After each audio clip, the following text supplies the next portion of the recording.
Sometimes the people who love you most are the first to crush your dreams. When your own family calls you a fool, it cuts deeper than any stranger's words ever could. Luke Rayner felt that pain when he inherited his father's burned cabin in Montana. Everyone told him to walk away from the charred mess. His brother laughed. His sister shook her head. Even his mother said he was wasting his time. But Luke saw something they couldn't see in those blackened walls and broken windows. He moved in with nothing but his tools and started rebuilding, board by board. As he pulled up the damaged kitchen floor, his crowbar struck something hard underneath. Hidden beneath years of ash and debris was a secret that would change everything. What was his father hiding all those years? And why did this simple war veteran leave behind something worth more than anyone imagined?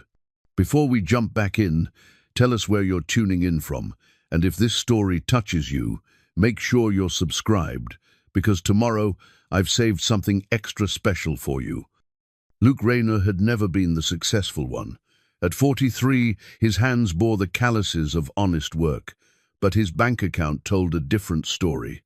While his brother Tom built a thriving insurance business in Billings and his sister Sarah climbed the corporate ladder in Seattle, Luke scraped by with odd jobs and repair work in small Montana towns. His truck was 15 years old, his apartment was a converted garage, and his biggest client paid him in cash because his credit was shot. The irony wasn't lost on him that he'd inherited the one thing nobody else wanted. Frank Rayner's cabin sat 40 miles north of Helena, accessible only by a winding dirt road that turned to mud every spring and disappeared under snow every winter. The old man had lived there for 27 years, ever since Luke's mother Helen had finally given up trying to save their marriage. Frank chose isolation over family dinners, silence over explanations, and a bottle over everything else that mattered. Luke pulled his battered Ford up to what remained of the structure on a grey October morning. The fire had happened 3 months ago. A neighbor had spotted the smoke from 5 miles away, but by the time the volunteer fire department arrived, there wasn't much left to save. The insurance investigator had ruled it an electrical fault, probably caused by Frank's habit of jury-rigging repairs with whatever materials he had lying around. Standing before the ruins now, Luke could see why his family thought he was crazy. The roof had collapsed entirely on the north side, leaving charred beams pointing skyward like broken ribs. Windows had blown out from the heat, their frames twisted into abstract sculptures of melted vinyl. The porch, where Frank used to sit with his morning coffee, had become a pile of ash-covered lumber. Even the stone chimney, which should have survived anything, had cracked down the middle. But Luke saw bones where others saw death. The foundation was solid. Frank had built it himself using river rock and mortar mixed strong enough to last generations.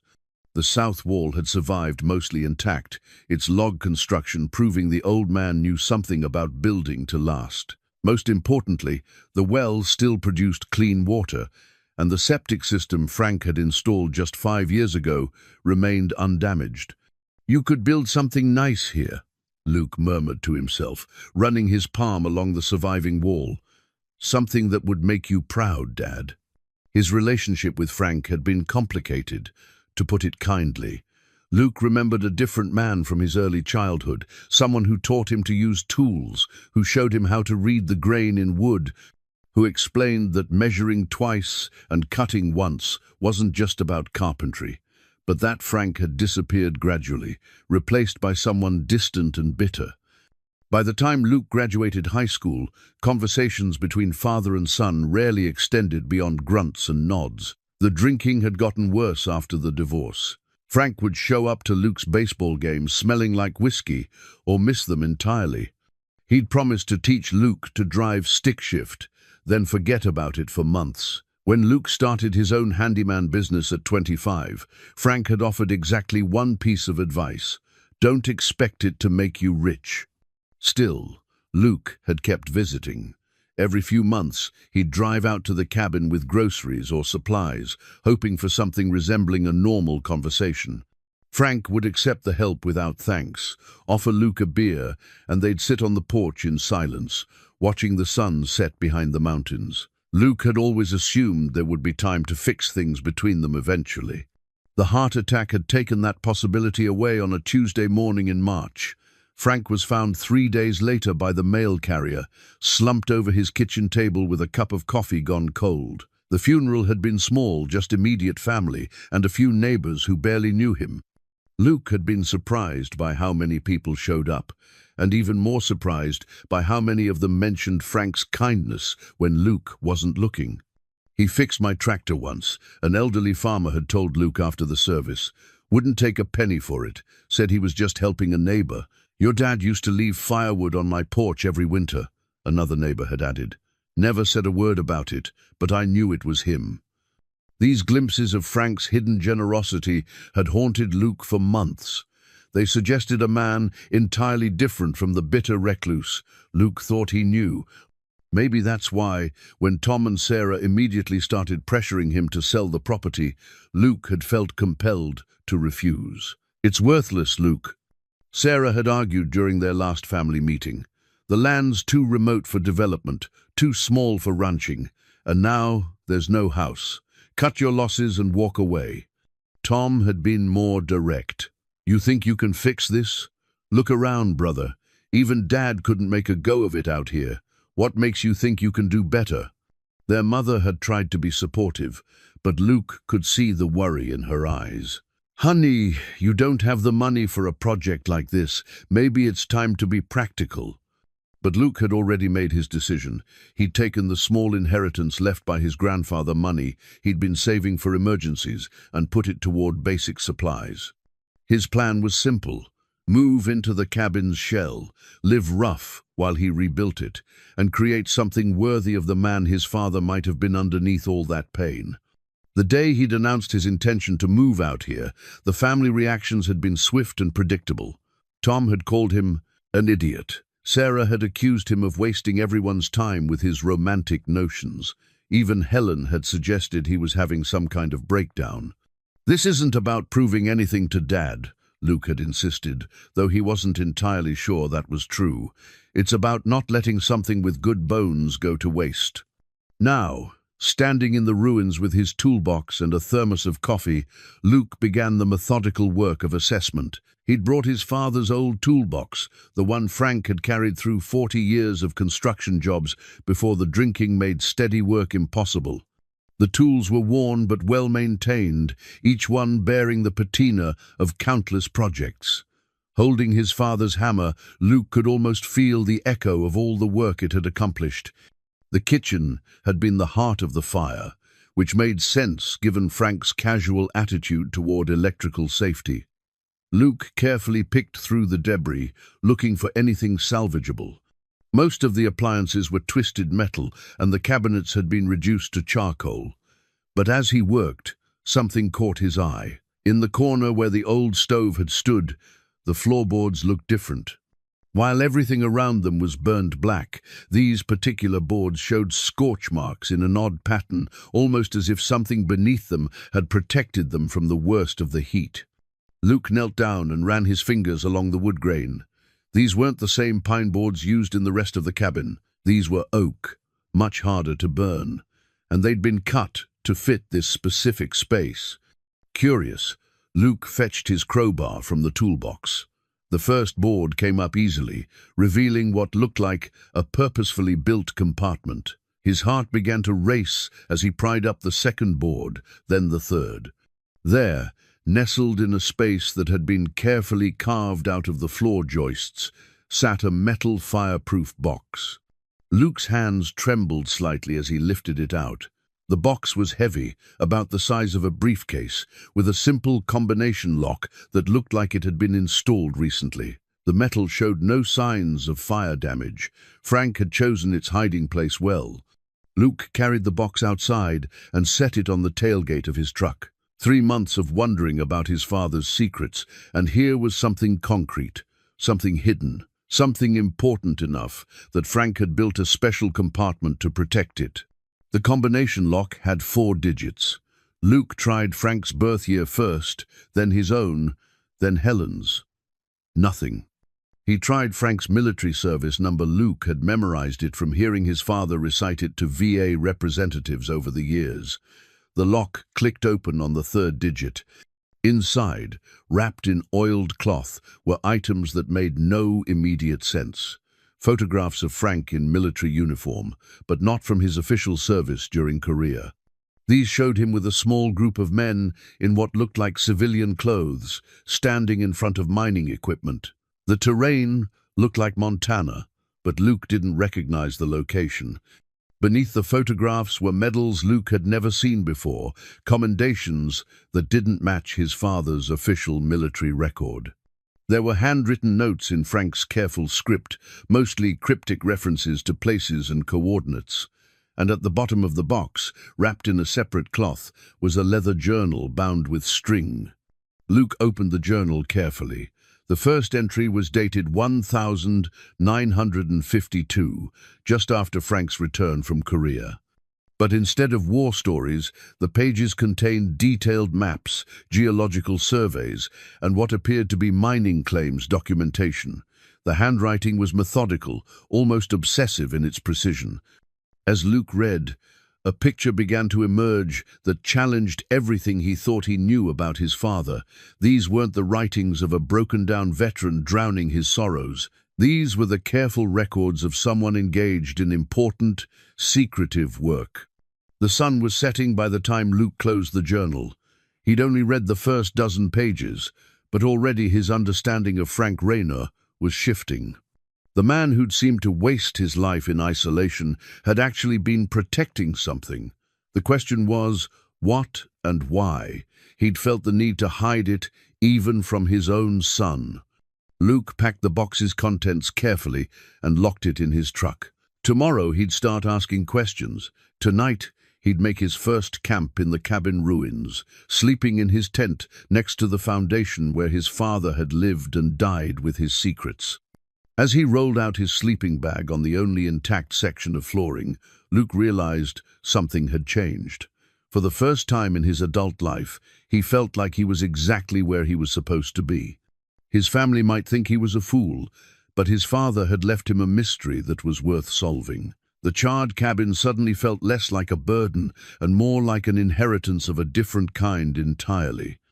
The hidden metal box had kept Luke awake most of the night. Every time he closed his eyes, he saw those photographs of his father with unknown men, the mysterious medals, the careful handwriting that spoke of secrets maintained for decades.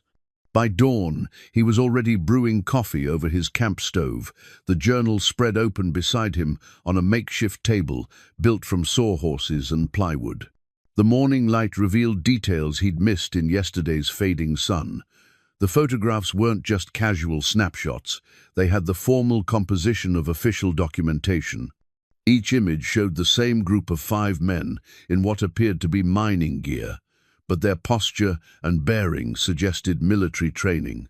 His father looked younger, maybe 30, with the lean build of someone accustomed to physical labor and the alert eyes of someone always watching for danger. Luke studied each face carefully.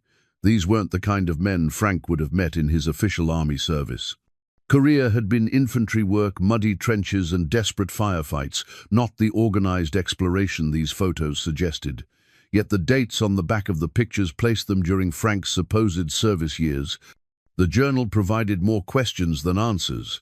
Frank's entries were written in a kind of shorthand that mixed military terminology with geological references. Coordinates appeared frequently, always followed by cryptic abbreviations that Luke couldn't decode, but one location kept recurring: White Rock Creek. Luke had lived in Montana his entire life, and he'd never heard of White Rock Creek.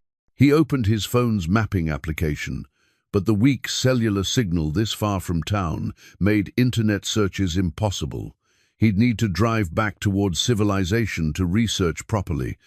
As he packed up his camp, Luke noticed something he'd missed in yesterday's exploration.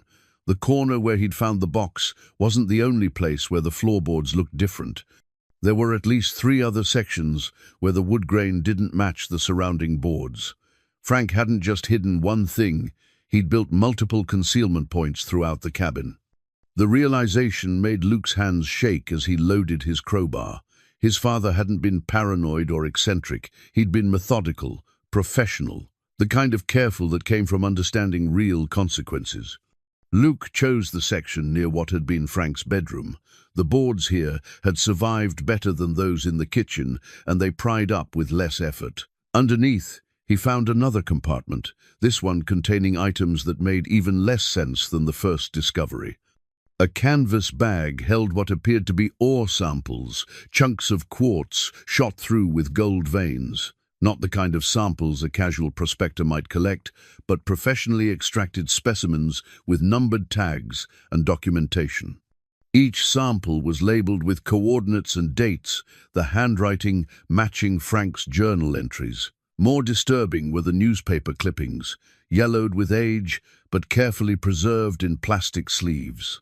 Headlines from the early 1950s told stories Luke had never heard. Military gold recovery operation suspended. Korean War treasures remain missing. Army investigation concludes with classified report. The clippings suggested a story that had been buried, along with whatever Frank and his team had been looking for. But buried by whom and why? Luke's phone buzzed with a rare text message that had managed to push through the weak signal. Tom. Mom's worried. Call when you get this. The mundane intrusion of family concern felt strange against the backdrop of what he was discovering. How could he explain that their father, the man they'd dismissed as a broken-down drunk, had been keeping military secrets for half a century? He drove toward Helena, the box and its contents secured in his truck's lockbox. The closer he got to town, the more the real world pressed in around him. Traffic lights, shopping centers, people going about their normal lives, all of it felt foreign after just 2 days in the ruins of Frank's hidden life. The Helena Public Library's local history section was small but well organized. Luke started with mining records, searching for any reference to White Rock Creek. After 2 hours of dusty volumes and microfilm, he found it, a small notation in a 1,887 territorial survey that mentioned White Rock Creek mining claim 247, abandoned following cave-in incident. The claim had been registered to a consortium of investors from back east, men with surnames that suggested German or Austrian origins. According to the records, the claim had produced significant quantities of gold before the cave-in killed 3 workers and forced abandonment. No subsequent claims had ever been filed for the same area. Luke traced the location on modern topographical maps. White Rock Creek was approximately 15 miles northwest of Frank's cabin, in an area that was now part of the Helena National Forest. The old mining road had long since been reclaimed by wilderness, but the creek itself was marked on current maps. With growing excitement, Luke realized that Frank's property sat almost directly between Helena and the abandoned mine. It would have been the perfect base of operations for anyone looking to explore or recover whatever the original miners had left behind. But the newspaper clippings suggested this hadn't been a civilian treasure hunt. The references to military gold recovery operations and Korean War treasures implied something much larger and more dangerous. Luke spent another hour researching the headlines, but most of the stories were frustratingly vague, full of official denials and classified information notices. It was nearly evening when Luke found the reference that changed everything. Buried in a 1953 Army newsletter was a small item about Operation Shepherd, described as a successful recovery mission conducted by specialized personnel in various domestic locations. The item mentioned that several team members had been commended for their discretion and professionalism in handling sensitive materials. Luke's pulse quickened as he cross-referenced the date with his father's journal.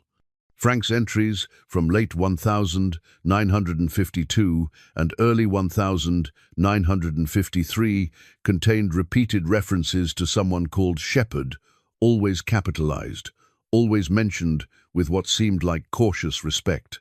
The picture that emerged was of a covert military operation conducted on American soil, designed to recover valuable materials that had somehow ended up in the wrong hands. Frank had been part of a small team tasked with finding and securing these materials, using the cover story of mineral exploration. But something had gone wrong. Frank's journal entries from 1954 onward took on a different tone, less confident, more worried. References to Shepard became less frequent, then disappeared entirely. The careful geological surveys gave way to what looked like security precautions, methods for concealing evidence, procedures for maintaining cover identities, contingency plans for if something happens to me. Luke drove back to the cabin as darkness fell, his mind racing with implications. Frank hadn't been hiding from his family's disappointment or drowning his failures in alcohol. He'd been protecting something, or protecting himself from someone who wanted that something back. The ruins looked different now, no longer the remains of a failed life, but the carefully chosen fortress of a man who knew he was in danger. Frank had picked this location for its isolation, its defensive positions, its proximity to whatever he and his team had found at White Rock Creek. Luke parked his truck in the same spot Frank had used for 27 years and sat in the darkness, trying to process everything he'd learned. His father had been a soldier long after his official service ended, carrying out a mission that had required him to sacrifice his family relationships to maintain his cover. The drinking, the isolation, the bitter refusal to explain himself, all of it made sense if Frank had been protecting a secret valuable enough to kill for. And if Luke's research was accurate, people had indeed been killed to keep this secret buried. As he climbed out of his truck and gathered his camping gear, Luke realized he was no longer alone in this mystery. Somewhere out there, other people knew what Frank had been hiding. They'd known for 60 years, and they'd been patient. But now Frank was dead, and his son was asking questions that might threaten their carefully maintained silence. Luke made his camp with new awareness of the darkness beyond his small circle of light. Every sound from the forest made him pause.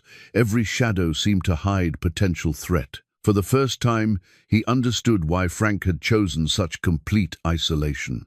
Tomorrow, he'd begin the search for White Rock Creek and whatever Frank's team had found there. But tonight, as he lay in his sleeping bag, surrounded by the ruins of his father's secret life, Luke finally grasped the true inheritance Frank had left him. It wasn't just a burned cabin that needed rebuilding. It was a mystery that had cost his father everything, and might very well cost Luke the same price. Luke spent 3 more days excavating the cabin's hidden compartments before he found Frank's war journal.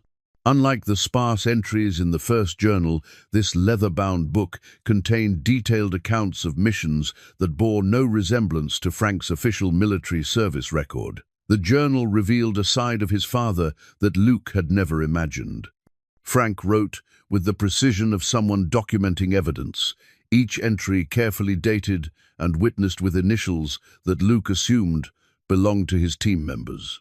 The handwriting was steady, confident, nothing like the shaky scrawl Luke remembered from Frank's later years when the alcohol had taken its toll. The first entries dealt with what Frank called recovery operations in various locations across the American West.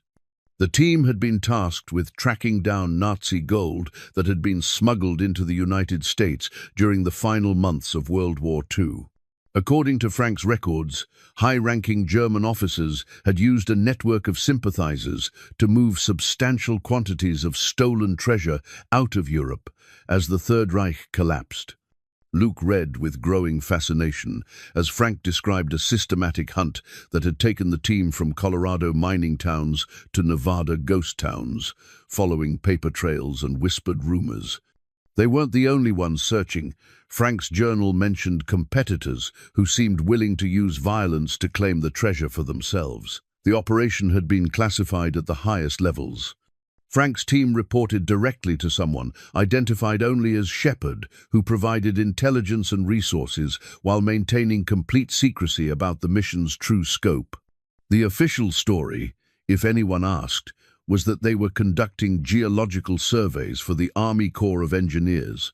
By 1952, the team had narrowed their search to Montana, specifically to mining claims that had been purchased by German nationals in the 1940s. Frank's journal entries from this period showed increasing excitement as they closed in on their target. References to the mother lode and enough to change everything suggested they were pursuing something far more valuable than Luke had imagined. The breakthrough had come at White Rock Creek. Frank's journal entry for November 15, 1952, was longer and more detailed than any previous entry. Found the main cache today. BC and RJ estimate 200 M plus in gold bars and coins, all marked with German eagles and swastikas. Shepard's intelligence was correct. The Heinrich Group moved everything here in 1945, using the old mine shaft as natural storage. Cave-in that killed the original miners wasn't an accident. The Germans collapsed the entrance deliberately after hiding their treasure. Team consensus is to proceed with recovery, but Shepard's orders are to wait. Says we need better security before moving that kind of weight. RJ getting nervous about exposure. BC worried about other teams moving in on our find. I trust Shepard, but time isn't on our side. Luke had to stop reading to process the implications. His father and his team had found a Nazi treasure worth $200 million in $1,952, easily 10 times that amount in current value.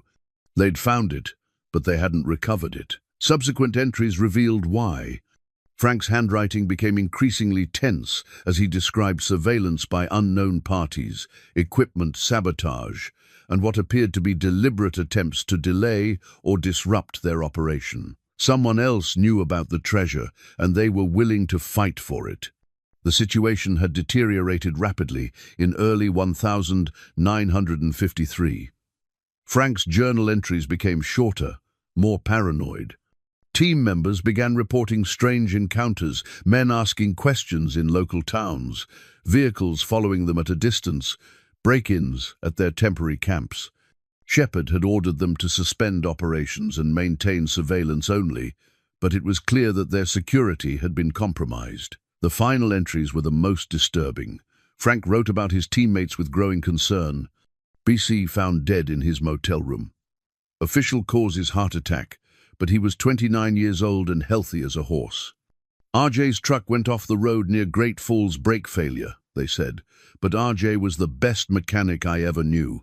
He wouldn't drive a vehicle with bad brakes. Starting to think Shepard's security concerns were more serious than he let on. Luke's hands trembled as he read the last entry in Frank's war journal. Shepard met with me today. Says the operation is terminated permanently. Orders are to forget everything, resume normal lives, never speak of what we found. But I know better. They're cleaning house, eliminating everyone who knows about White Rock Creek. Shepard isn't protecting us, he's protecting the secret, and that means I'm next. Taking defensive measures. If anything happens to me, Helen and the boy will be safe as long as they don't know anything. Sometimes the greatest love is distance. Sometimes protection looks like abandonment. If someone finds this journal, know that Frank Raynor died protecting his family from a secret that was worth killing for. The treasure is still there. The coordinates are in the mining surveys, but don't trust anyone, especially don't trust Shepard. Luke closed the journal and sat in stunned silence. Everything made sense now. Frank's sudden personality change after returning from Korea, his withdrawal from family life, his descent into alcoholism. He hadn't been running away from responsibility. He'd been creating distance to protect the people he loved most. The drinking, the isolation, the bitter refusal to explain himself, all of it had been an elaborate deception designed to make Frank Raynor appear worthless to anyone who might see him as a threat. He'd sacrificed his relationships, his reputation, and his happiness to keep Luke and Helen safe from whoever had killed his teammates. Luke spent the rest of the day processing this revelation while continuing his systematic search of the cabin. In a compartment beneath what had been Frank's bedroom, he found additional evidence that confirmed his father's story. Military commendations that had never been officially recorded. Photographs of gold bars bearing Nazi eagle stamps, geological surveys that pinpointed the exact location of the White Rock Creek cache. Most importantly, he found correspondence between Frank and his surviving teammates. Letters written in a simple code revealed that the three men had maintained contact for years after the official termination of their mission. They'd shared intelligence about suspicious deaths among other treasure hunters, tracked the movements of people who might be connected to their old handler, Shepard, and maintained elaborate security protocols to protect themselves and their families. But the letters also revealed that Frank's teammates had died exactly as he'd predicted. Robert Chen had died in a suspicious car accident in 1987. James Mitchell had succumbed to an apparent heart attack while hiking alone in 1994. In each case, Frank had noted details that suggested the deaths weren't natural or accidental. By sunset, Luke understood that he was now the only living person who knew the complete story of what his father's team had found at White Rock Creek. The treasure was still there, hidden in an abandoned mine shaft, worth hundreds of millions in current dollars. But it was also protected by someone who had spent 60 years killing to keep it secret. Luke made his evening camp with new precautions, positioning his tent where it couldn't be seen from the road, and keeping his truck ready for a quick departure. Frank's journal had taught him that paranoia wasn't mental illness, it was survival instinct, for people who knew too much about things that powerful people wanted to keep hidden. As he reviewed the coordinates Frank had so carefully preserved, Luke realized he faced an impossible choice. He could forget everything he'd learned, rebuild the cabin, and live the simple life his family expected. Or he could pursue the truth his father had died protecting, knowing that the same people who'd killed Frank's teammates would almost certainly kill him too. But there was a third option that Frank hadn't considered. Luke wasn't a frightened veteran trying to protect his family through isolation and deception. He was a man with nothing left to lose and a lifetime of anger at being dismissed as a failure. If someone had stolen 60 years of his father's life, Luke was going to make them pay for it. The treasure at White Rock Creek wasn't just about money. It was about justice for Frank Raynor and vindication for every choice that had made him look weak when he was actually being strong. Luke was going to find that treasure, expose the people who'd killed for it, and prove once and for all that the Raynor family deserved more respect than they'd ever received. Tomorrow, he'd begin the dangerous journey to White Rock Creek. Tonight, he'd prepare for war. The hidden compartment beneath Frank's workshop held the most startling discovery yet. Luke had almost missed it. The section of flooring looked identical to the rest, but his systematic probing with a metal detector had revealed the hollow space underneath. When he finally pried up the boards, he found a waterproof container holding documents that changed everything he thought he knew about his family's history. The original survey maps were hand-drawn on heavy paper that had somehow survived decades of Montana weather. Unlike modern topographical surveys, these maps showed the land as it existed in the 1880s, complete with mining claims, territorial boundaries, and geographic features that no longer appeared on current maps. Luke spread them carefully across his makeshift work table, weighting the corners with stones to keep them flat in the morning breeze. What he saw made his breath catch. Frank's property wasn't just coincidentally located near the White Rock Creek mine. According to these territorial surveys, Frank's 40 acres sat directly on top of the original White Rock mining claim, 247, registered to Heinrich Goldberg and Associates in 1887. Luke traced the claim boundaries with his finger. The maps showed that Goldberg's consortium had owned nearly 2,000 acres, encompassing not just the mine site, but also the network of access roads, support buildings, and worker housing that would have been necessary for a major mining operation. Frank's cabin sat exactly where the original mine superintendent's residence had been built. More intriguing were the geological notations scattered across the maps. Previous surveyors had marked potential ore deposits, water sources, and natural cave systems throughout the claim area. Luke realized that Frank's team wouldn't have needed to search randomly for the Nazi treasure. They would have had detailed maps showing every hiding place the Germans could have used. But the maps raised disturbing questions about the 1,887 cave-in that had supposedly ended mining operations. According to Frank's journal, the Germans had deliberately collapsed the mine entrance in 1945 to hide their treasure. Yet the original mining records showed that workers had died in a cave-in nearly 60 years earlier. How could both stories be true?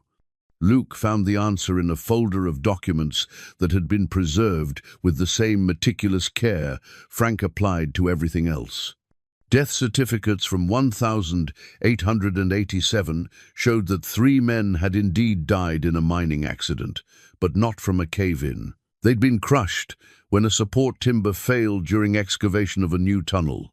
The mine itself had remained operational for another 2 years before being abandoned due to declining ore quality. The discrepancy suggested that someone had deliberately spread false information about the mine's condition, probably to discourage other treasure hunters from investigating the site. But it also meant that the mine was more accessible than Frank's journal had indicated. If the Germans had been able to hide treasure there in 1945, Luke should be able to reach it with the right equipment. He spent the morning studying every detail of the maps and documents, making careful notes about elevation changes, water sources, and possible access routes. The original mine had been served by a network of roads that followed natural ridgelines and creek beds, routes that would still exist even if they were overgrown with 60 years of forest growth. Luke's planning was interrupted by the sound of an approaching vehicle. He quickly gathered the maps and documents, stuffing them into a canvas bag as his brother Tom's familiar pickup truck came up the dirt road. Luke hadn't spoken to any family members since announcing his decision to rebuild the cabin, and Tom's unannounced visit couldn't be coincidental. "Mum sent me to check on you," Tom said without preamble as he climbed out of his truck. "She thinks you're having some kind of breakdown out here." Luke forced himself to appear casual, while his heart raced with the knowledge that Nazi treasure maps were sitting just feet from his brother's position. "I'm fine, Tom. Just working on the cabin." Tom looked around at the ruins with the same dismissive expression he'd worn at their last family meeting. "Working on what?" "Luke, there's nothing here worth saving. You're living in a tent next to a pile of burned wood, spending money you don't have on a project that makes no sense." "It makes sense to me. Why?" Tom's voice carried the frustrated tone of someone who'd been having this argument for months. "What is it about this place that's got you so obsessed? Dad lived here for 30 years and accomplished exactly nothing. He drank himself to death in the middle of nowhere, and now you want to follow in his footsteps?" Luke felt the familiar anger rising at his brother's casual dismissal of Frank's life. But now, armed with knowledge of what their father had actually been doing all those years, the anger carried a different quality. Tom wasn't just being insensitive, he was insulting a man who'd sacrificed everything to protect his family. "Maybe Dad had reasons for living the way he did," Luke said carefully. "Maybe there were things about his life that we didn't understand." Tom laughed bitterly. "Come on, Luke. What reasons? He was a drunk who chose a bottle over his family. There's nothing complicated about that story." Luke wanted desperately to tell his brother the truth, to show him Frank's journal, to explain about the Nazi treasure and the murdered teammates, to make Tom understand that their father had been a hero instead of a failure. But Frank's final journal entry echoed in his mind. The greatest protection was ignorance. As long as Tom and the rest of the family knew nothing about Frank's secrets, they were safe from whoever had been killing to protect those secrets. "I just think he deserves better than being remembered as a failure," Luke said instead. "He deserves to be remembered honestly. And honestly, Luke, you're starting to sound like him." All this mystical talk about what Dad deserved and what this place means, that's exactly the kind of thinking that kept him out here drinking alone while his family moved on with their lives. Tom walked closer to the cabin ruins, kicking at pieces of charred wood. You know what I think? I think you're using Dad's memory as an excuse to avoid dealing with your own problems. Your business is failing. You're broke. You haven't had a serious relationship in years. Instead of fixing your actual life, you're out here playing pretend with this fantasy about rebuilding Dad's cabin. Luke felt his composure slipping. Every word Tom spoke was technically accurate, but it was also completely wrong. Luke wasn't avoiding his problems, he was confronting the biggest problem his family had ever faced. He was trying to solve a mystery that had defined their lives for decades, even though they'd never known it existed. Maybe my business is failing because I never had the advantages you and Sarah got, Luke said. Maybe some of us don't get handed success on a silver platter. Advantages? Tom's voice rose. What advantages? We all had the same parents, Luke. We all dealt with Dad's drinking and the divorce and everything else. The difference is that Sarah and I decided to move forward instead of wallowing in it. You moved forward because you could afford to. Because you didn't spend your 20s taking care of Mom while Dad was out here. Because you didn't have to watch him drink himself to death while knowing there was nothing you could do about it. Tom was quiet for a long moment, and Luke thought maybe he'd finally gotten through to him. But when his brother spoke again, his voice was harder than before. You're right about one thing, Luke. You couldn't do anything about Dad's drinking. And you can't do anything about this place either. You can't fix the past by rebuilding a burned cabin. You can't make Dad's life meaningful by convincing yourself it was some kind of noble sacrifice. Sometimes people just fail, and pretending otherwise doesn't help anyone. With that, Tom climbed back into his truck and drove away, leaving Luke standing alone among the ruins with a canvas bag full of evidence that would have changed everything Tom believed about their father. Luke waited until the sound of Tom's truck disappeared completely before retrieving the maps and documents. His brother's visit had been a painful reminder of how completely Frank's deception had succeeded. Even his own family believed the cover story so thoroughly that they'd rather think Luke was having a breakdown than consider the possibility that Frank Raynor might have been protecting something valuable. But Tom's skepticism had also revealed something useful. If Luke's own brother couldn't imagine Frank having secrets worth protecting, then Frank's enemies probably felt the same way. They'd killed Frank's teammates and spent decades watching for any sign that someone might resume the search for the White Rock Creek treasure. But they weren't watching Frank's family, because Frank's family had been so thoroughly convinced of his worthlessness that they posed no apparent threat. Luke spread the maps out again, studying the route to White Rock Creek with new determination. Tom was wrong about almost everything, but he'd been right about one thing. Luke couldn't change the past. He couldn't give his father back the family relationships that Frank had sacrificed to keep them safe. But he could finish what Frank had started. He could find the treasure, expose the people who'd stolen 60 years of Frank's life, and prove to the world that Frank Raynor had been worth more than anyone had ever imagined. The coordinates were clear on the territorial survey maps. The route was challenging, but not impossible. And for the first time in his adult life, Luke had something worth fighting for that was bigger than his own problems. Tomorrow, he would begin the journey to White Rock Creek. The coded letters were hidden in a place Luke almost missed, sewn into the lining of Frank's old army duffel bag. Luke had been about to donate the bag to charity when he noticed that one corner felt unusually stiff. Careful examination revealed a hidden pocket containing nearly 40 letters spanning 3 decades, all written in what appeared to be random chit-chat between old army buddies. But Luke had learned enough about his father's methods to know that nothing Frank preserved was ever random. He spread the letters across his work table in chronological order and began looking for patterns.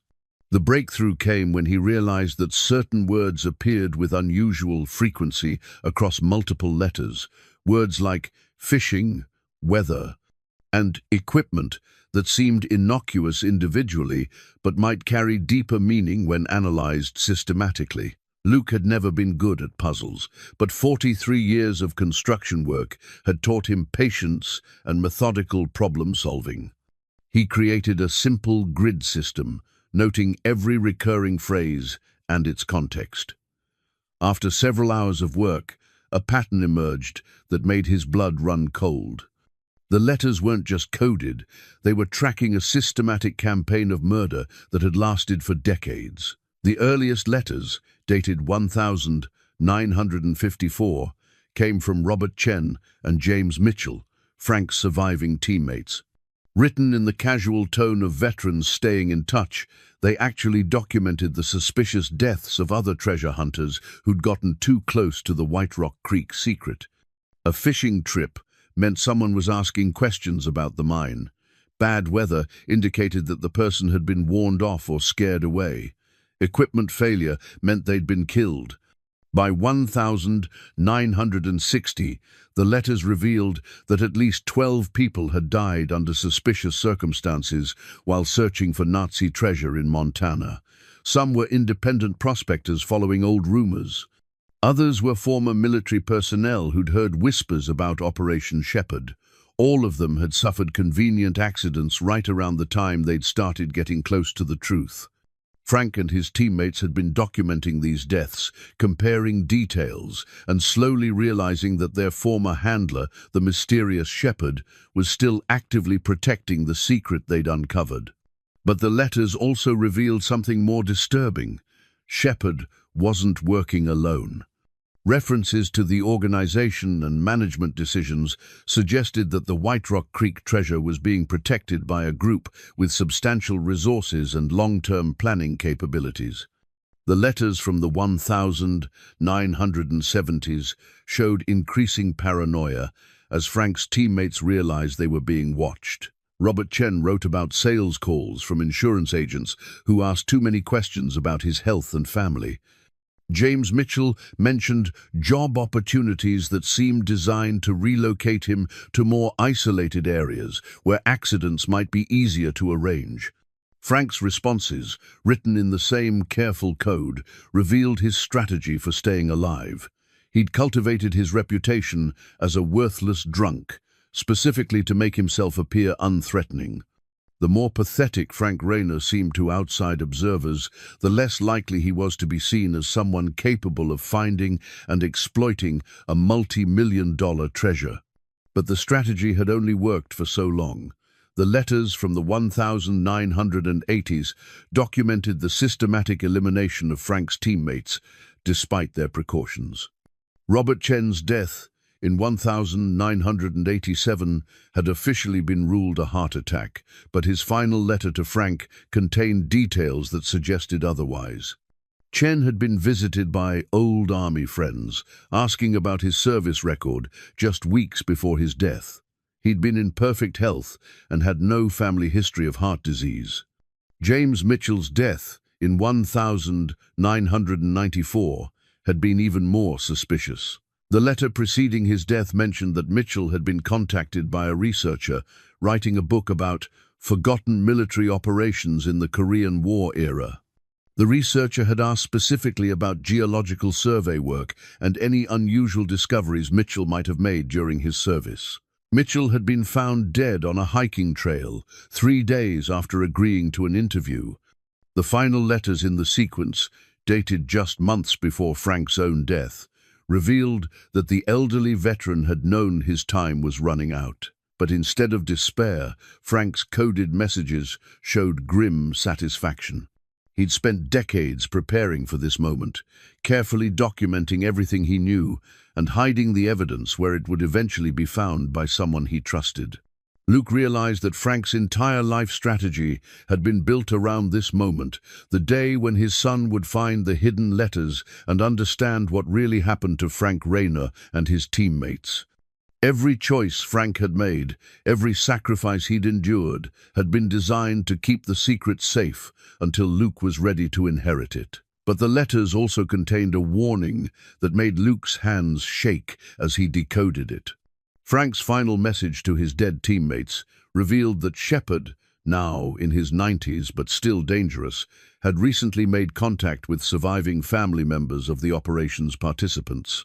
The old man was tying up loose ends, ensuring that no one remained who might threaten the secret he'd spent 60 years protecting. Frank believed that Shepard would eventually come for Luke, but not immediately.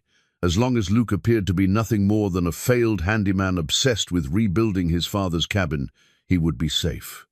But if he started asking the right questions or showed any sign of understanding Frank's true legacy, he would become a target. The letters provided one crucial piece of information that Frank's journal had lacked: Shepard's real identity.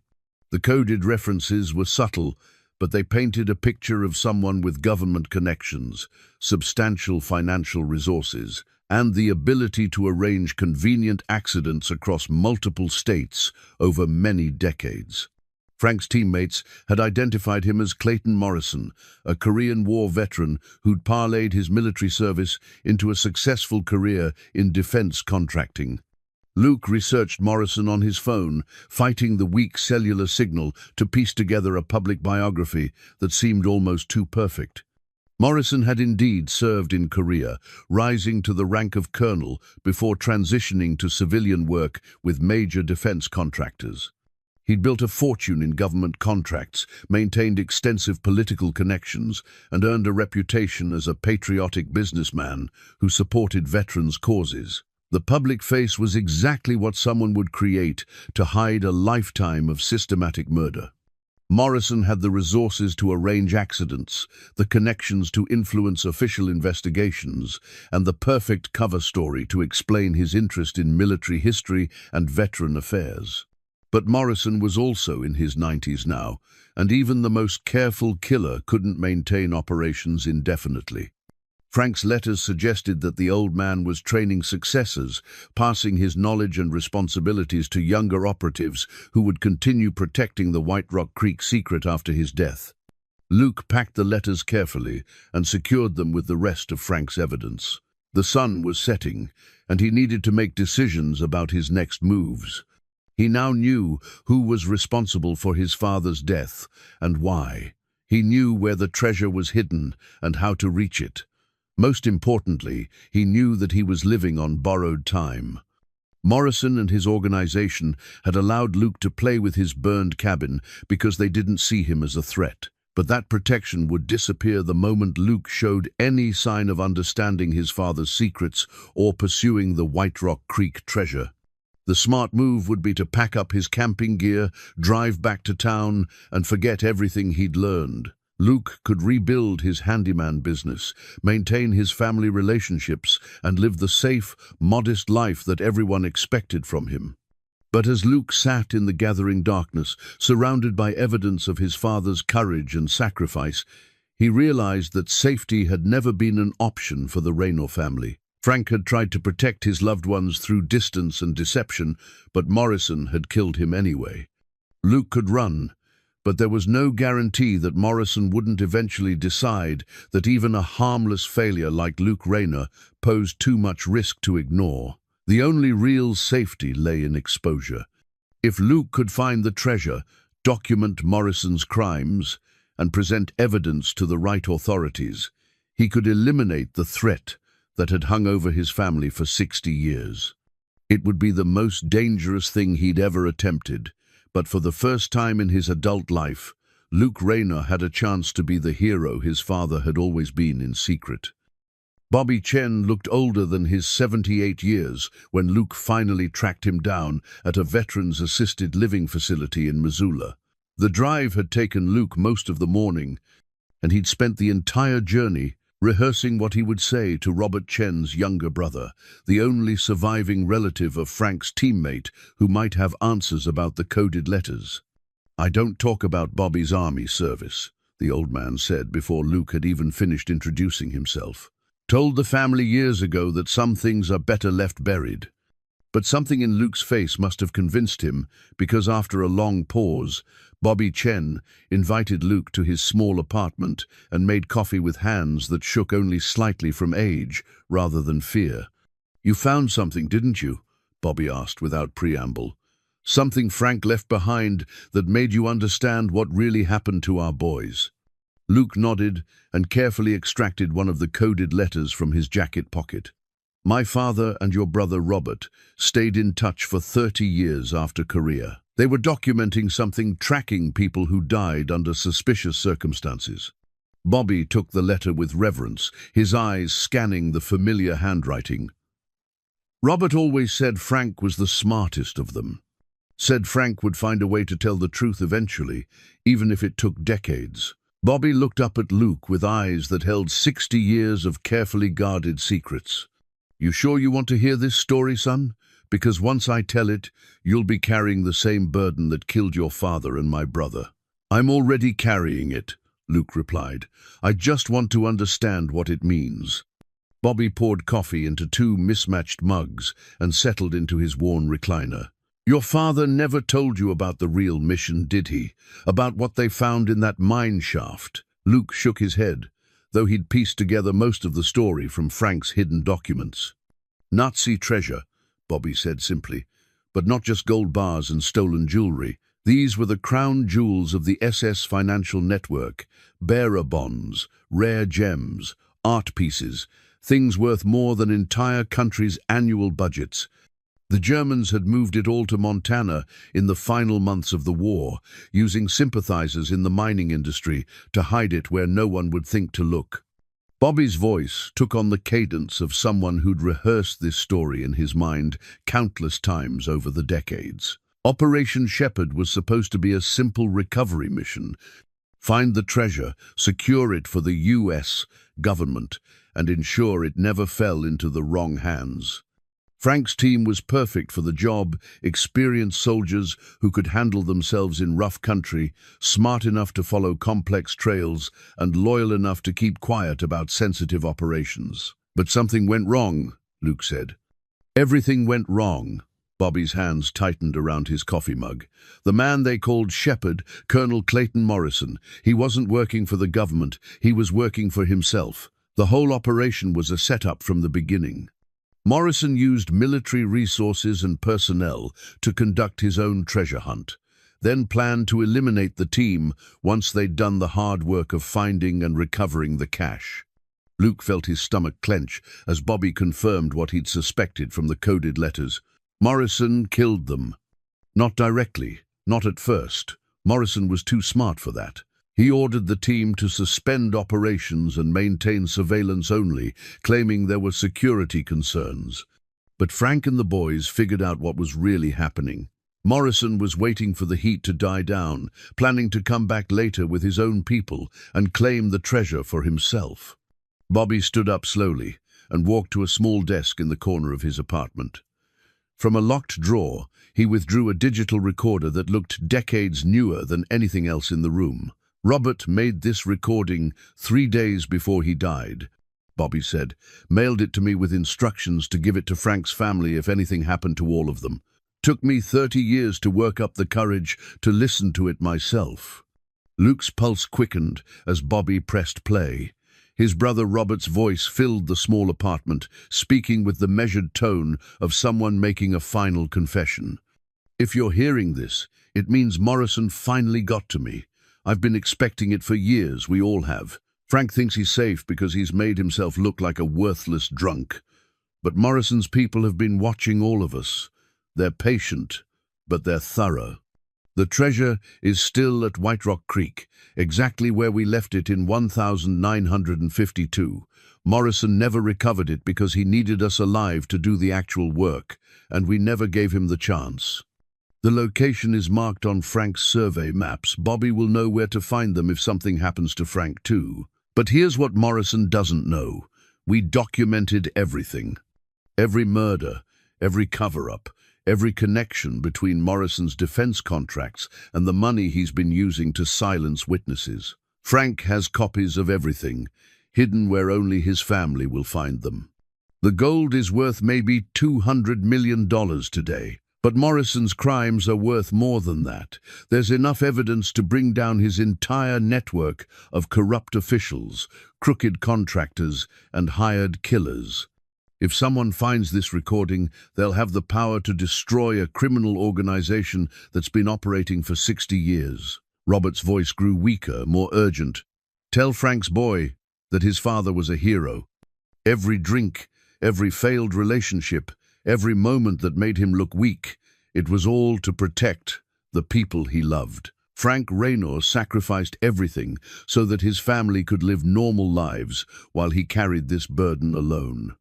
And tell Luke that if he chooses to finish what we started, he'll have the power to give his father the recognition Frank never got in life. The treasure is real, the evidence is solid, and Morrison is old enough that he can't run forever. Justice might be possible, but only if someone's brave enough to risk everything for it. The recording ended, leaving Luke and Bobby in silence. Luke stared at the small device, understanding that he'd just listened to a dead man's final gift to a family that had never known they needed it. Morrison's still alive, Bobby said quietly. 94 years old and still running his organization from an estate outside of Helena. Robert always said Morrison would never stop, never retire, never trust anyone else with his secrets.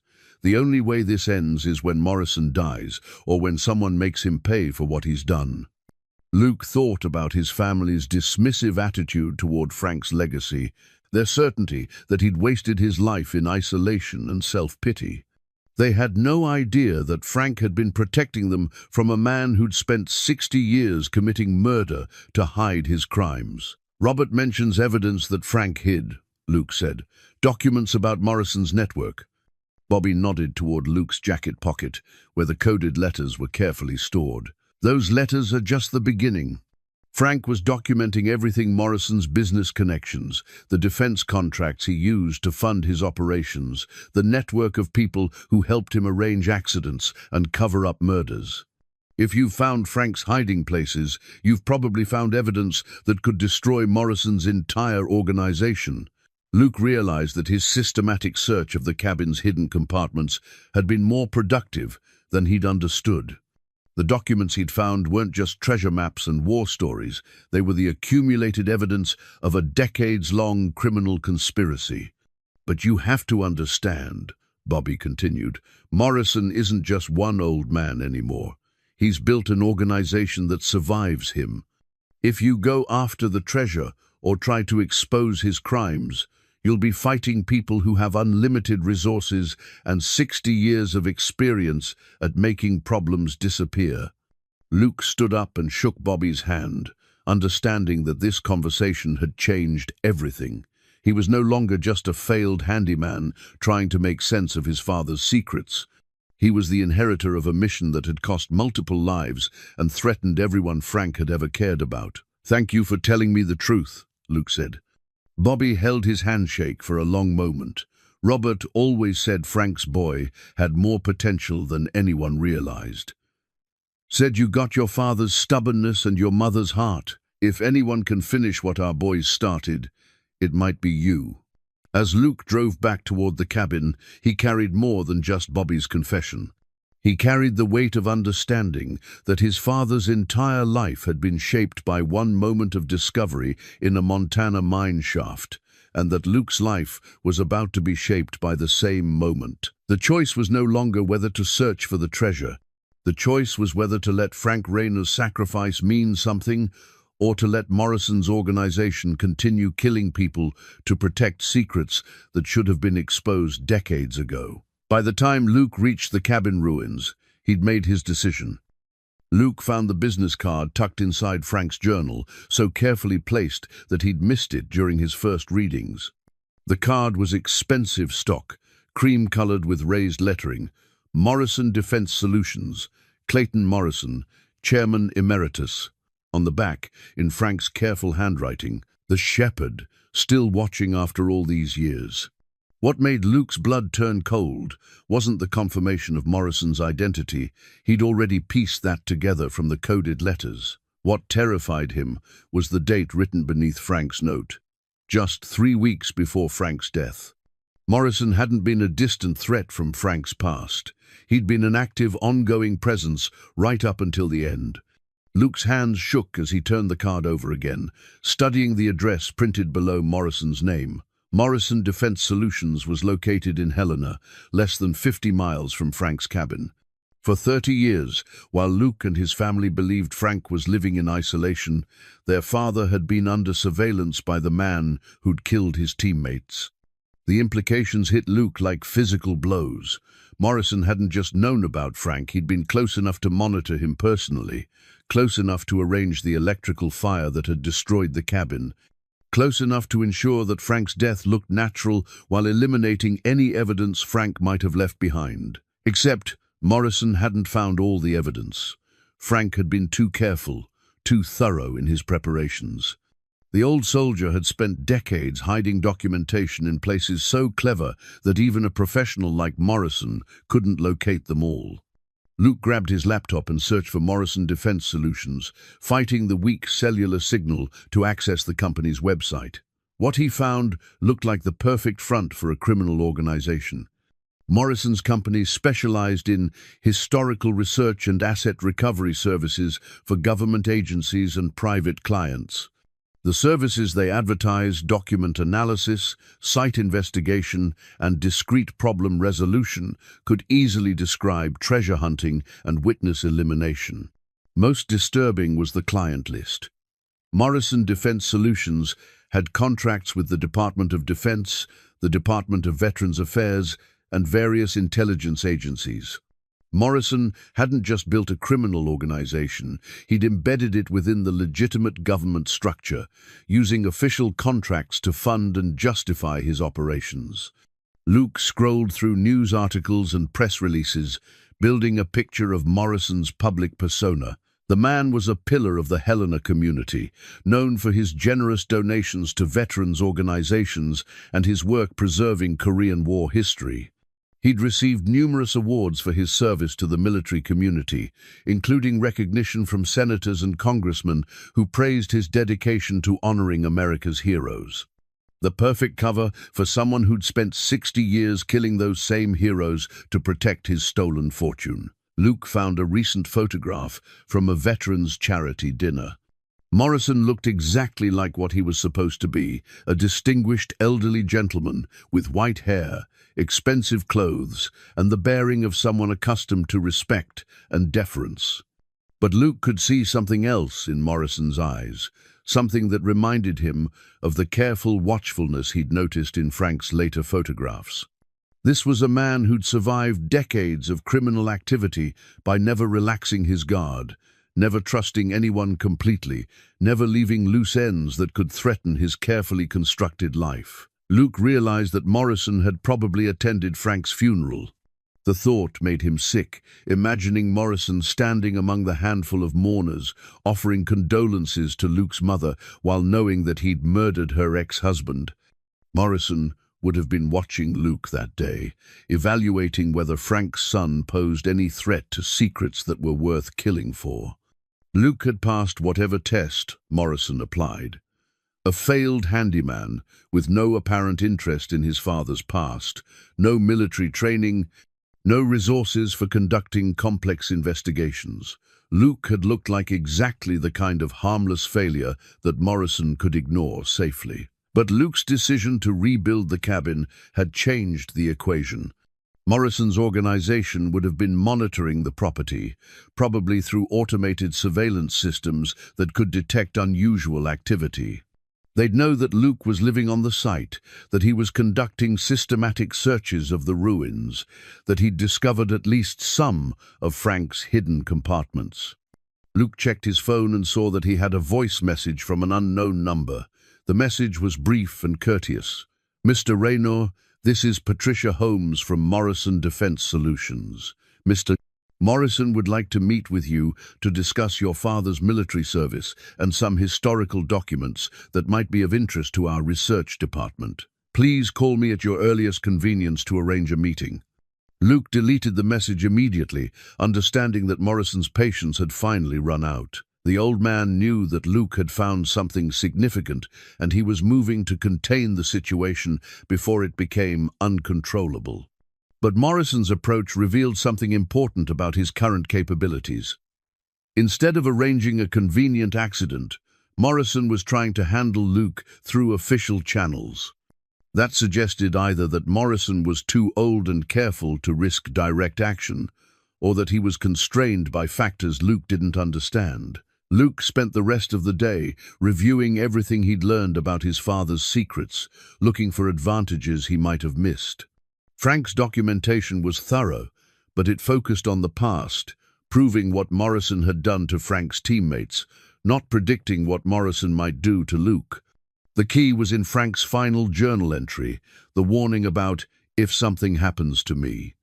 Frank had known that Morrison would eventually come for him, but he'd also prepared for the possibility that Luke might inherit both the treasure and the burden of exposing Morrison's crimes. Luke found Frank's contingency plan hidden in a compartment he'd missed during his initial searches.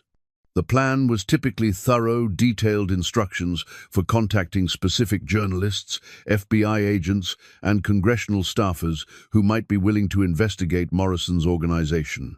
Frank had researched which officials weren't connected to Morrison's network, which media outlets had sufficient resources to protect sources, and which law enforcement agencies had the authority to investigate corruption in defense contracting.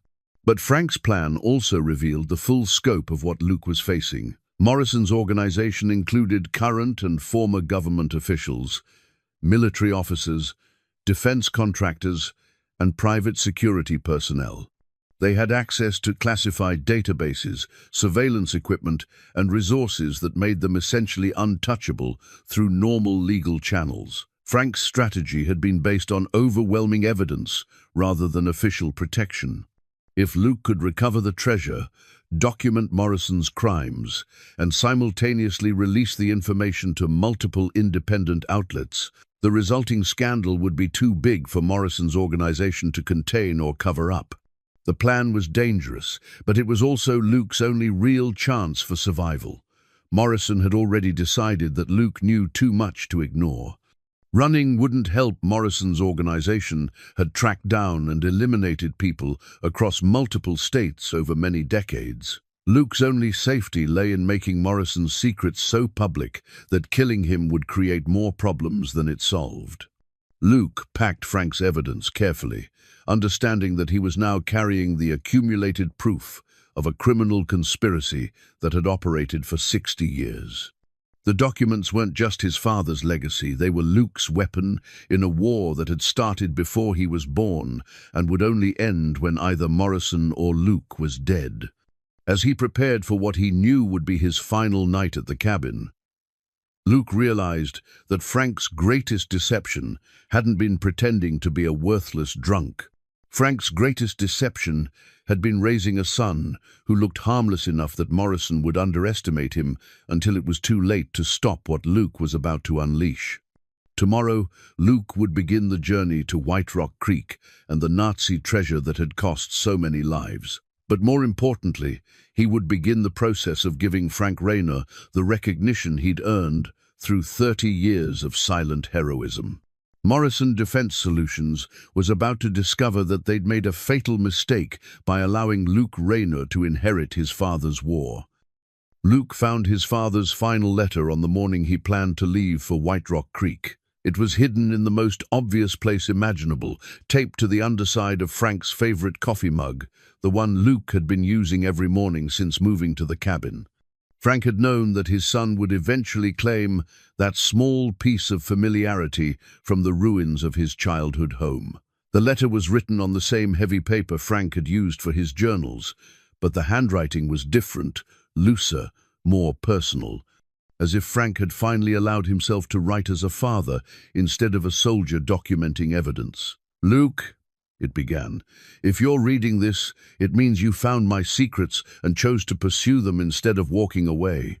I'm proud of you for that choice, and I'm sorry for what it's going to cost you. By now you know that I wasn't the failure I pretended to be. Every drink I took, every relationship I ruined, every moment I made you ashamed of me, it was all to protect you and your mother and your siblings from people who would have killed you just for being related to me. Morrison's organization doesn't leave loose ends, and family members are always loose ends. I know you probably hate me for the distance I kept between us. I wanted to teach you to hunt and fish, to show you how to read the mountains and live off the land, to pass on the skills that might have kept you alive if Morrison ever came for you. But teaching you those things would have revealed that I was more than I pretended to be, and that would have put you in danger. Instead, I had to watch you struggle with work that was beneath your abilities, listen to your family dismiss you as a failure, and know that I could never explain why keeping you safe was worth more to me than your respect or love. If you've gotten this far, you understand what Morrison is and what he's done. You know about the treasure at White Rock Creek and the people who died protecting it. Most importantly, you know that Morrison isn't just one old man. He's built an organization that will continue his work long after he's dead. I spent 30 years preparing for this moment, Luke. Not the moment of my death, but the moment when you would inherit everything I couldn't finish. I couldn't recover the treasure because doing so would have exposed you to Morrison's attention. I couldn't expose Morrison's crimes because I didn't have the resources to protect my family from retaliation. But you're different. You're not a frightened veteran trying to hide from his past. You're a skilled craftsman who understands how things work and how to fix them when they're broken. You're stubborn enough to finish what you start and smart enough to find solutions I never considered. Most importantly, you're angry enough at being underestimated to prove everyone wrong, including me. Here's what I couldn't teach you in person. Morrison's organization operates like a military unit, but they've grown comfortable and overconfident after 60 years of success. They expect to face confused civilians or isolated veterans, not someone who understands their methods and has prepared countermeasures. The treasure at White Rock Creek is exactly where my survey maps indicate. Morrison never recovered it because he needed my team alive to do the actual excavation work, and we never gave him the opportunity. The mine entrance is accessible if you know what you're looking for. The 1,945 cave-in was controlled and incomplete, designed to hide rather than permanently seal the main chamber. More importantly, I've documented every aspect of Morrison's operation: financial records, communication intercepts, evidence of murders spanning 6 decades. Everything you need to destroy his organization is hidden throughout this property. But the evidence is only useful if you can present it from a position of strength. That strength comes from the treasure itself. $200 million in Nazi gold gives you resources Morrison can't match and credibility Morrison can't discredit. More than that, it gives you the moral authority to speak for all the people Morrison has killed. You won't just be exposing a criminal organization, you'll be the agent of justice for victims who never got the chance to tell their stories.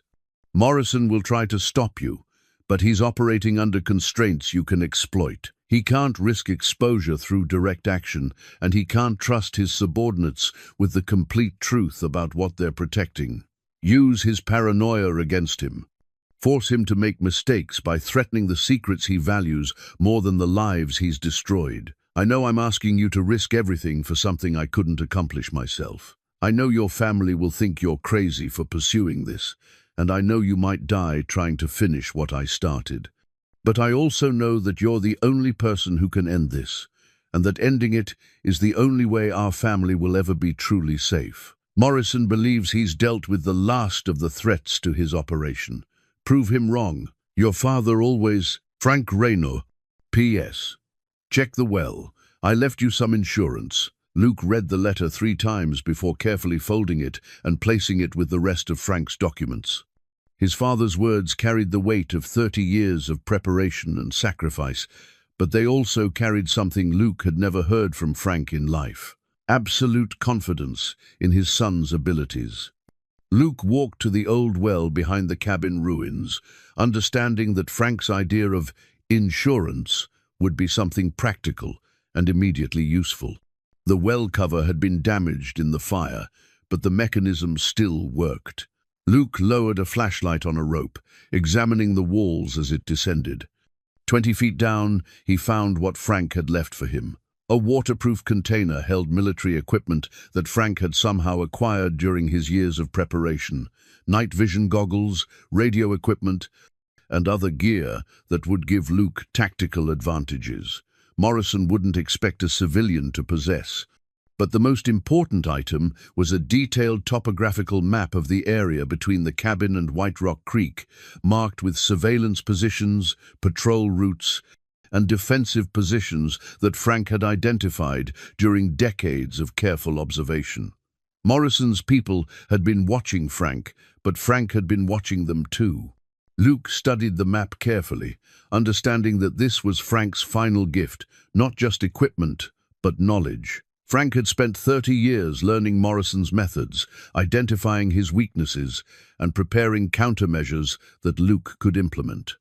The route to White Rock Creek wasn't just about reaching the treasure.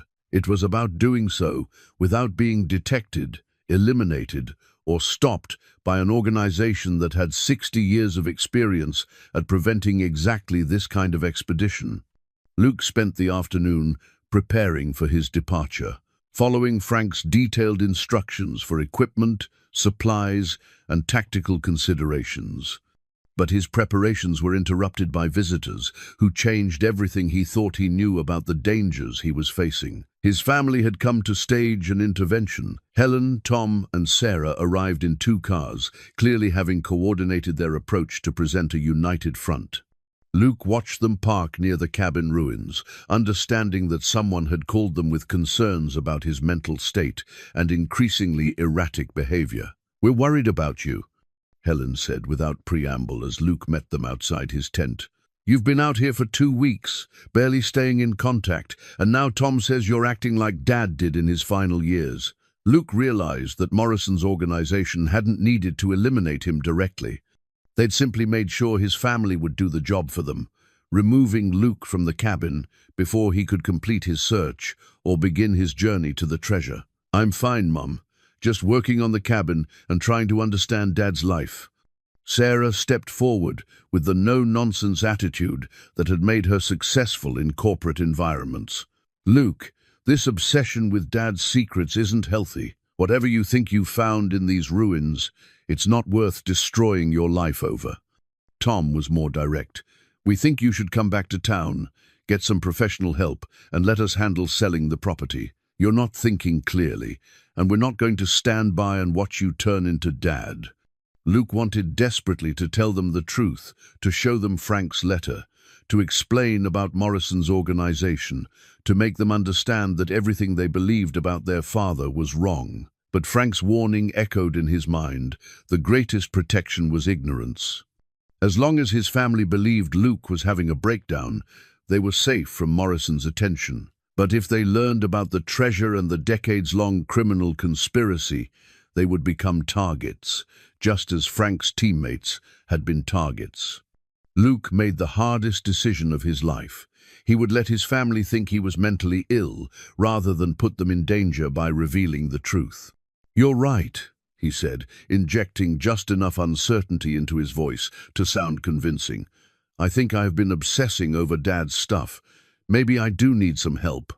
The relief on their faces was immediate and heartbreaking. They'd been genuinely worried about him, and his apparent willingness to accept help was exactly what they'd hoped to hear. "We can pack up your things and drive back to town tonight," Helen suggested. "I've already talked to Dr. Martinez about getting you an appointment." Luke nodded as if considering the offer, while actually calculating how to use their concern to his advantage. If his family believed he was abandoning his search and accepting help, Morrison would hear the same story through whatever surveillance network he was using to monitor the situation. "I just need one more night to pack everything properly," Luke said, "and I want to say goodbye to this place. Dad lived here for 30 years. I owe him that much respect."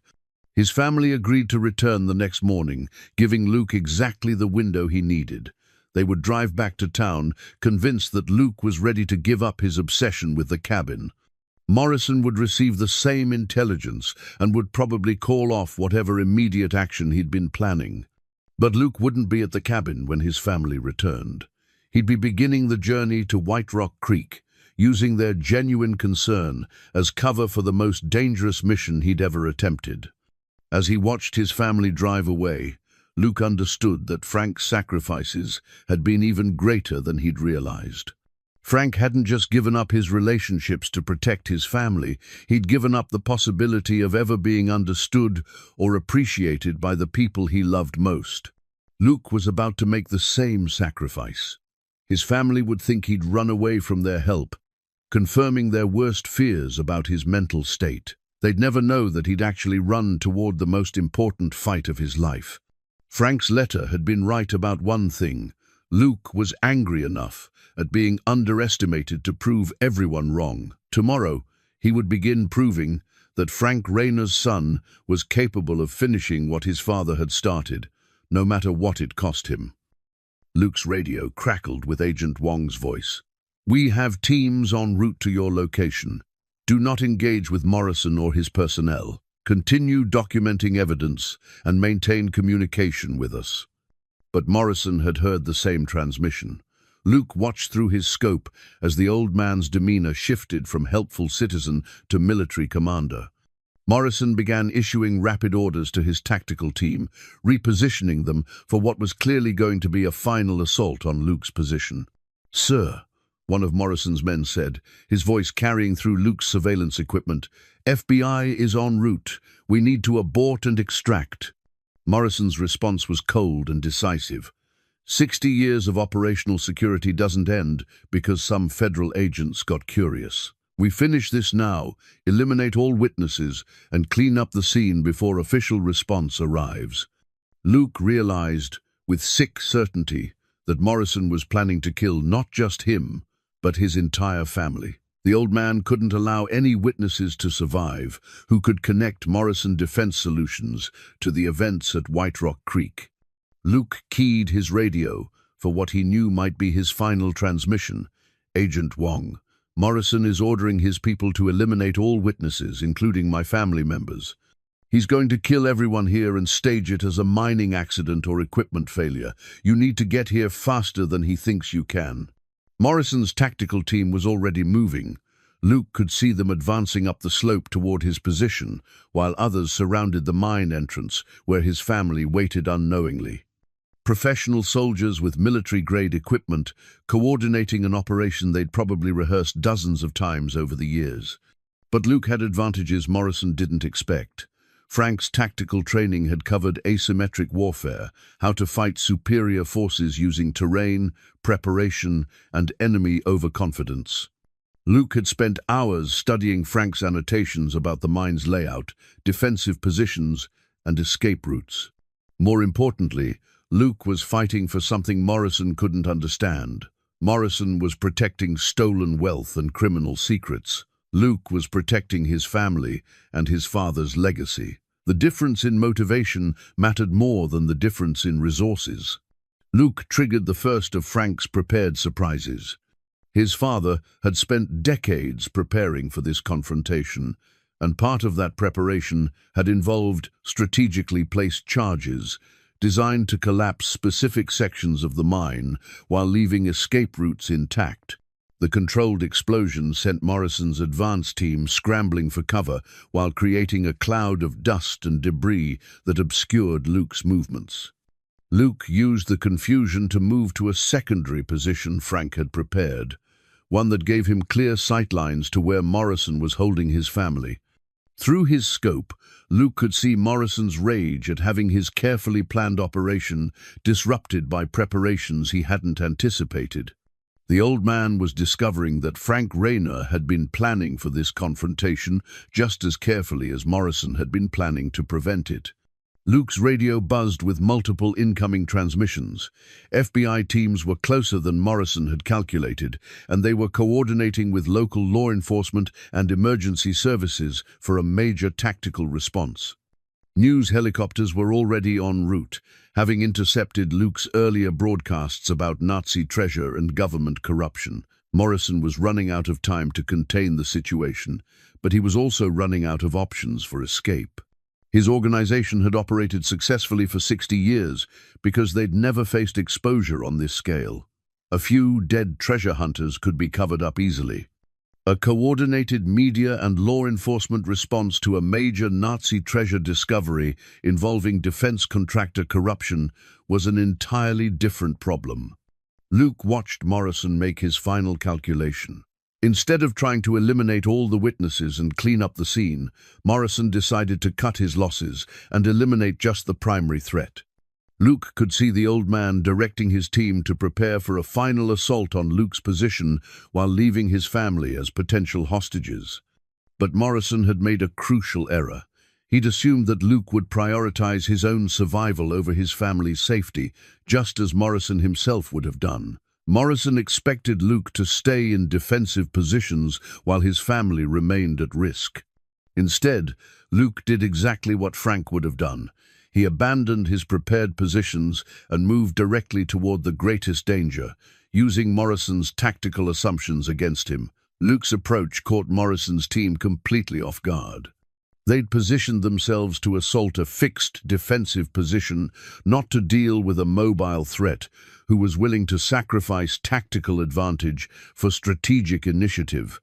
Using the mining equipment the Germans had left behind, Luke created additional chaos and confusion. 60-year-old demolition charges still worked if you knew how to trigger them properly. Frank's documentation had included detailed notes about German engineering, including the explosive charges they'd used to modify the original mine structure.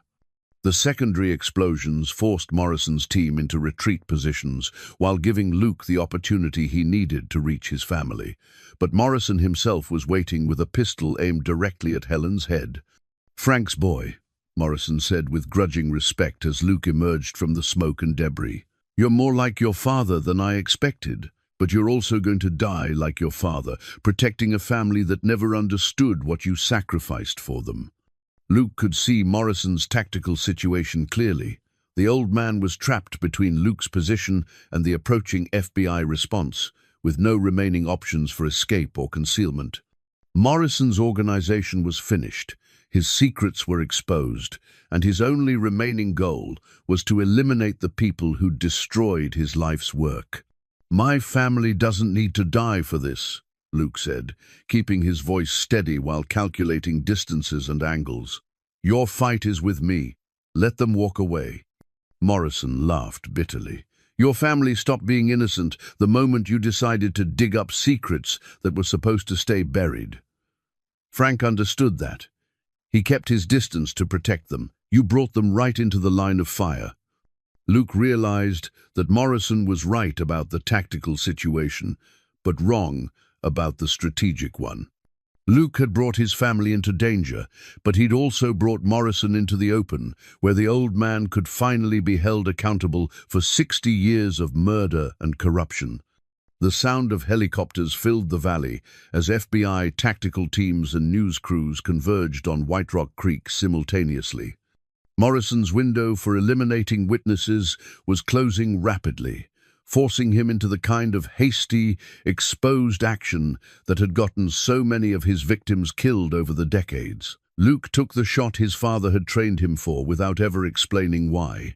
The golden Nazi medallion Luke had recovered from the treasure cache flew from his hand in a perfect arc that struck Morrison's weapon just as the old man fired. Morrison's shot went wide, giving Luke's family the opportunity to dive for cover while Luke closed the distance between himself and the man who'd destroyed Frank Rayner's life. The fight that followed was brief but decisive. Morrison was 94 years old and had been relying on younger operatives for physical confrontations for decades. Luke was 43 years old, in excellent physical condition from construction work, and motivated by 30 years of suppressed anger at his family's treatment. When FBI agents finally reached the scene, they found Clayton Morrison unconscious and zip-tied with materials Luke had improvised from mining equipment. Luke was sitting beside the treasure cache, surrounded by documentation that would expose the largest criminal conspiracy in American military history. Luke's family was safe, Morrison's organization was finished, and Frank Rayner's secrets were finally ready to see the light of day. 6 months after White Rock Creek, Luke stood in the rebuilt cabin that had started everything, holding Frank's Purple Heart medal and watching his nephew Tommy learn to use his grandfather's tools. The media storm had finally died down, the FBI investigation was nearing completion, and the Rayner family was learning to live with a completely different understanding of who Frank had been. Clayton Morrison was serving multiple life sentences in federal prison, his defense contractor empire dismantled, and its assets frozen pending restitution to victims' families. The Nazi treasure had been turned over to international authorities for distribution to Holocaust survivors and their descendants, exactly as Frank would have wanted. Luke had received a substantial finder's fee, enough to rebuild the cabin properly and establish the foundation he'd been planning. But the real treasure hadn't been the gold bars and precious stones Luke had found in the mineshaft. The real treasure had been learning that Frank Rayner was a hero who'd sacrificed everything to protect the people he loved most. "Grandpa Frank was really a soldier?" Tommy asked, studying the Purple Heart medal with the serious attention only 8-year-olds could bring to important questions. "He was more than a soldier," Luke replied, kneeling down to his nephew's eye level. "He was someone who did what was right, even when it cost him everything, even when the people he was protecting didn't understand why he was doing it." Helen had aged years in the months since White Rock Creek, processing the knowledge that her ex-husband had spent 30 years appearing to be a failure while actually being the most successful person she'd ever known. The guilt of not understanding Frank's sacrifices was something she carried heavily, but she was learning to balance that guilt against pride in what he'd accomplished. "I wish I could apologize to him," she'd told Luke during one of their long conversations about Frank's real legacy. "I wish I could tell him that I understand now why he kept his distance." Tom and Sarah had undergone their own transformations. Tom's insurance business was thriving, partly because of the attention his family had received during the Morrison trials, but mostly because he'd learned to appreciate the kind of quiet persistence that Frank and Luke had both demonstrated. Sarah had taken a leave of absence from her corporate job to help Luke establish the Frank Rayner Foundation, using her organizational skills to create something that would honor their father's memory properly. The foundation's mission was simple: providing support for military veterans who'd been involved in classified operations, helping them reintegrate into civilian life without having to carry dangerous secrets alone. Frank would have appreciated the irony his life's work of protecting secrets was being used to help other veterans escape the burden of similar secrets. Luke had used part of his finder's fee to purchase additional land surrounding the original cabin, creating a retreat center where veterans could find the kind of peace Frank had sought in isolation. The difference was that Luke's veterans wouldn't have to face their challenges alone. The rebuilt cabin looked nothing like Frank's original structure, but it carried the same sense of solid permanence that Frank had built into everything he touched. Luke had used traditional construction methods, quality materials, and careful attention to detail, the kind of craftsmanship that would last for generations. More importantly, the cabin was filled with family again. Luke's brothers and sister visited regularly, often bringing their children to learn about their grandfather's real story. The isolation that had protected Frank's secrets was no longer necessary, and the Rayner family was finally able to gather in the place that had defined so much of their history. Luke walked to the window that looked out toward the mountains, where White Rock Creek carried its secrets toward the valley. The mine had been permanently sealed by federal authorities, but the truth of what had happened there would never be buried again. Frank's documentation had provided evidence for prosecutions that would continue for years, dismantling networks of corruption that had operated for decades. The phone rang with a call Luke had been expecting. Agent Patricia Wong had become a regular contact during the investigation, and her calls usually meant that Morrison's organization had revealed another layer of criminal activity that required Luke's expertise to understand. "We found another cache," Agent Wong said without preamble. Morrison's people were maintaining operational funds in locations across 6 states. Your father's documentation helped us find accounts that go back to the 1960s. Luke smiled at the thought of Frank's meticulous record-keeping continuing to pay dividends for justice decades after his death. How much this time? 40 million in various accounts and safe deposit boxes, all of it traceable to defense contracts that Morrison used to fund his operations. We're adding it to the restitution fund for victims' families. Luke made notes about the discovery, adding it to the growing list of Morrison's crimes that Frank had documented over 30 years of careful investigation. Every revelation proved that Frank's sacrifice had been even greater than Luke had realized. His father had been fighting a criminal organization whose scope and resources were almost unimaginable. After ending the call, Luke returned to the workshop where Tommy was learning to use Frank's hand plane to smooth a piece of oak. The boy had his grandfather's patience and attention to detail, plus his uncle's stubbornness about getting things right. "Uncle Luke," Tommy said, concentrating on his work, "Mom says Grandpa Frank was sad a lot because he couldn't tell people what he was really doing." Luke considered how to explain complex concepts about sacrifice and protection to an 8-year-old. Sometimes doing the right thing means other people don't understand why you're doing it.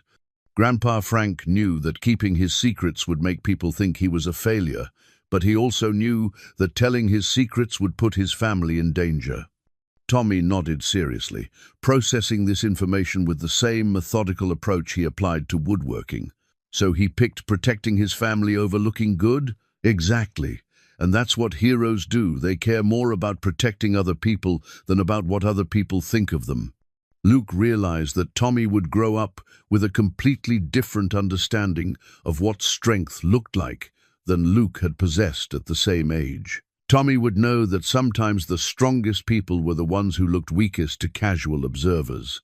He would understand that real courage often meant accepting misunderstanding and criticism rather than seeking recognition and praise. As evening approached, Luke prepared dinner for the family members who would be arriving soon. The rebuilt cabin's kitchen was large enough to accommodate the gatherings that Frank had never been able to host, and Luke took quiet satisfaction in using the space for the kind of family meals his father had always wanted but could never risk. Sarah arrived first, carrying files related to the Foundation's work and updates on the media requests that still came in regularly.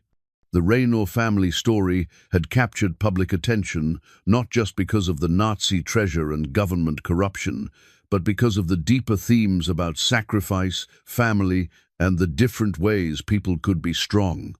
Tom arrived with his wife and children, followed by Helen with the photo albums she'd been organizing as part of the Foundation's historical documentation project. The evening would combine business with family time, just as Frank would have appreciated if he'd been able to see his children working together on something meaningful. Over dinner, they discussed the Foundation's latest projects and the ongoing FBI investigation, but the conversation inevitably returned to Frank and the new understanding they were all still processing.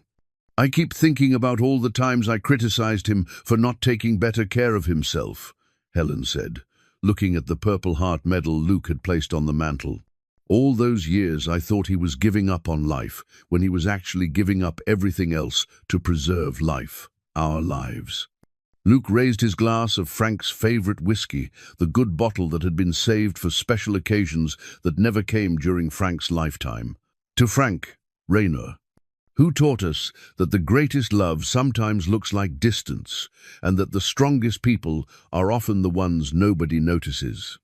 The family drank the toast in silence, each of them carrying their own memories of Frank and their own understanding of what his sacrifices had meant.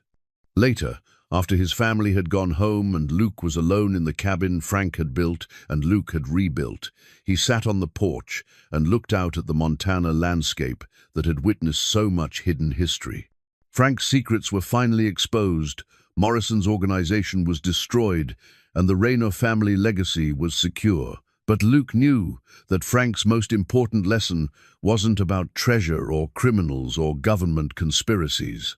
Frank's most important lesson was that love, sometimes required sacrifice, that protecting people sometimes meant accepting their misunderstanding, and that the most valuable inheritance wasn't money or property. It was the knowledge that someone had cared enough to give up everything for your safety. Luke pulled out his phone and made one final call of the day to a veteran in Colorado who'd reached out to the foundation for help with his own classified service issues. Like Frank, the veteran was carrying secrets that isolated him from his family and community. Unlike Frank, this veteran wouldn't have to carry those secrets alone. The Frank Rayner Foundation would make sure of that.